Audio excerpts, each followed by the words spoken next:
துணை முதலமைச்சர் உதயநிதி ஸ்டாலின் பிறந்தநாளை முன்னிட்டு நலத்திட்ட உதவிகள் வழங்கும் நிகழ்ச்சி நடைபெற்றது. சென்னை ராயபுரத்தில் துணை முதலமைச்சர் உதயநிதி ஸ்டாலின் பிறந்தநாளை முன்னிட்டு நலத்திட்ட உதவிகள் வழங்கும் நிகழ்ச்சி நடைபெற்றது. இதில் ராயபுரம் சட்டமன்ற உறுப்பினர் ஐடி மூர்த்தி தலைமையில் நடைபெற்ற இந்நிகழ்ச்சியில் உயர்கல்வித்துறை அமைச்சர் கோவி செழியன், சட்டமன்ற உறுப்பினர்கள் ஆர்.டி. சேகர், எபினேசர் உள்ளிட்ட பலர் கலந்து கொண்டனர்.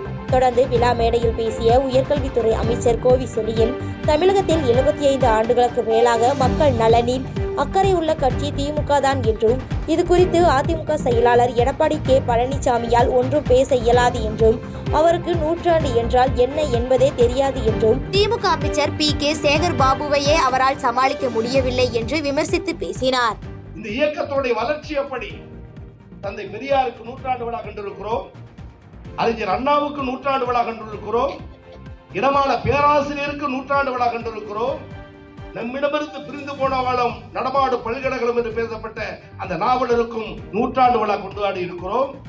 திராவிட இயக்கத்திற்கு 100 ஆண்டு விழா கொண்டாடி இருக்கிறோம். பெரியார் போராடிய வைக்கம் போராட்டம், அந்த போராட்டத்திற்கும் 100 ஆண்டு விழா கொண்டாடி இருக்கிறோம். நான் அறுதியிட்டு சொல்கிறேன், 100 ஆண்டு விழா 100 ஆண்டு விழா 100 ஆண்டு விழா என்று பட்டியலிட்டு அடுக்கிவிட்டு 75வது பவளவிழா ஆண்டை கொண்டாடுகிற ஒரே கட்சி இந்தியாவில் திமுகவை தவிர வேறு எந்த கட்சி? அதிமுக எடப்பாடி கூப்பிட்டு சொல்லு 100 ஆண்டு விழா என்னன்னு கேட்பார். 100வது ஆண்டாவது இபிஎஸ்சி என்னால சமாளிக்க முடியல. ஆக இந்த வரலாறு திமுக கழகத்துக்கு மட்டும்தான்.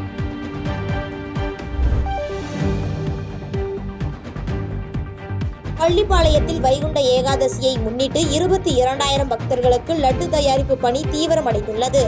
நாமக்கல் மாவட்டம் பள்ளிப்பாளையம் ராஜவீதி காவிரி கரையோரம் ஸ்ரீ ஆதிகேசவ பெருமாள் கோவில் அமைந்துள்ளது. இங்கு ஒவ்வொரு ஆண்டும் ஜனவரி மாதத்தில் வரும் வைகுண்ட ஏகாதசி தினத்தை முன்னிட்டு சொர்க்கவாசல் திறப்பு விழா நிகழ்ச்சி நடைபெறுவது வழக்கம்.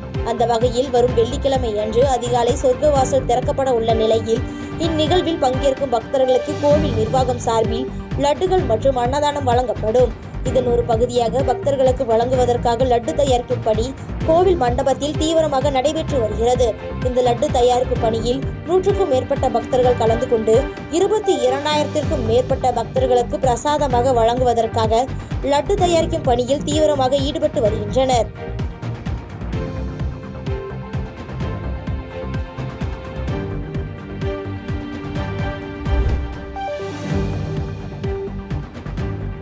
நாகையில் தேசிய பசுமை படை சார்பில் சுற்றுச்சூழல் விழிப்புணர்வு பேரணி ஆட்சியர் அலுவலகத்தில் இருந்து நாகூர் வரை சுமார் 2 கிலோமீட்டர் நடைபெற்றது.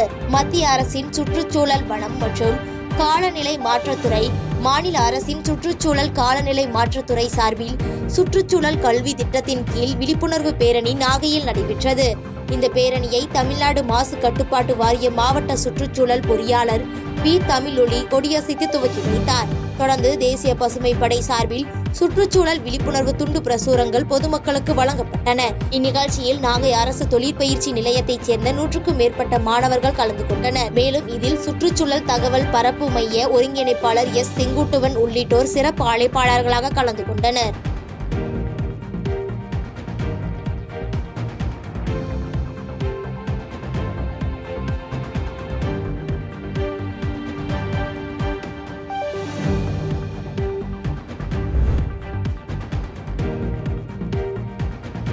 மேல்மலையனூர் வட்டாட்சியர் அலுவலகத்தில் நில அளவீடு செய்ய விவசாயியிடம் லஞ்சம் வாங்கிய சர்வேயர் உட்பட 3 பேர் கைது செய்யப்பட்டுள்ளனர்.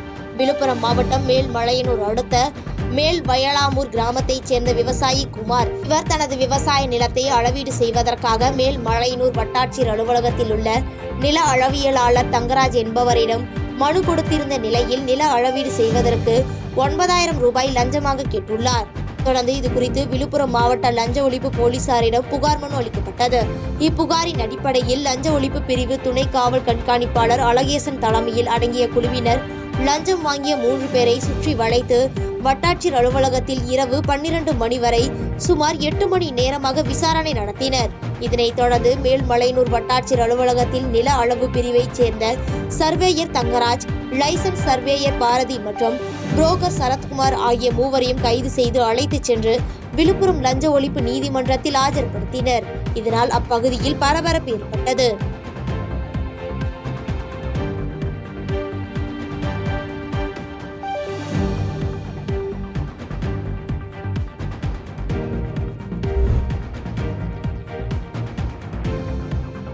செம்பட்டி அருகே இருசக்கர வாகனம் மீது மாடு ஏற்றி வந்த லாரி மோதி விபத்து ஏற்பட்டுள்ள சம்பவம் அதிர்ச்சியை ஏற்படுத்தியுள்ளது.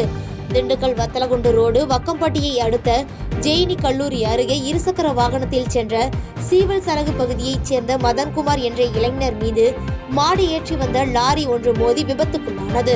இந்த விபத்தில் மதன்குமார் லாரி சக்கரத்தில் சிக்கி கால் துண்டாகி சம்பவ இடத்திலேயே உயிரிழந்தார். தொடர்ந்து தகவல் அறிந்து சம்பவ இடத்திற்கு விரைந்து சென்ற செம்பட்டி காவல் நிலைய போலீசார் மதன்குமாரின் உடலை கைப்பற்றி பிரேத பரிசோதனைக்காக திண்டுக்கல் அரசு மருத்துவக் கல்லூரி மருத்துவமனைக்கு அனுப்பி வைத்து விசாரணை மேற்கொண்டு வருகின்றனர்.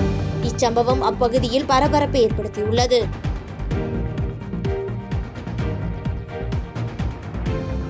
பாதகம் செய்பவரை கண்டால் நாம் பயம் கொள்ளலாகாது பாப்பா. மோதி மிதித்து விடு பாப்பா, அவர் முகத்தில் உமிழ்ந்து விடு பாப்பா. அண்மை செய்திகளை உடனுக்குடன் தெரிந்து கொள்ள இணைந்திருங்கள் எம் நாடு தொலைக்காட்சியுடன்.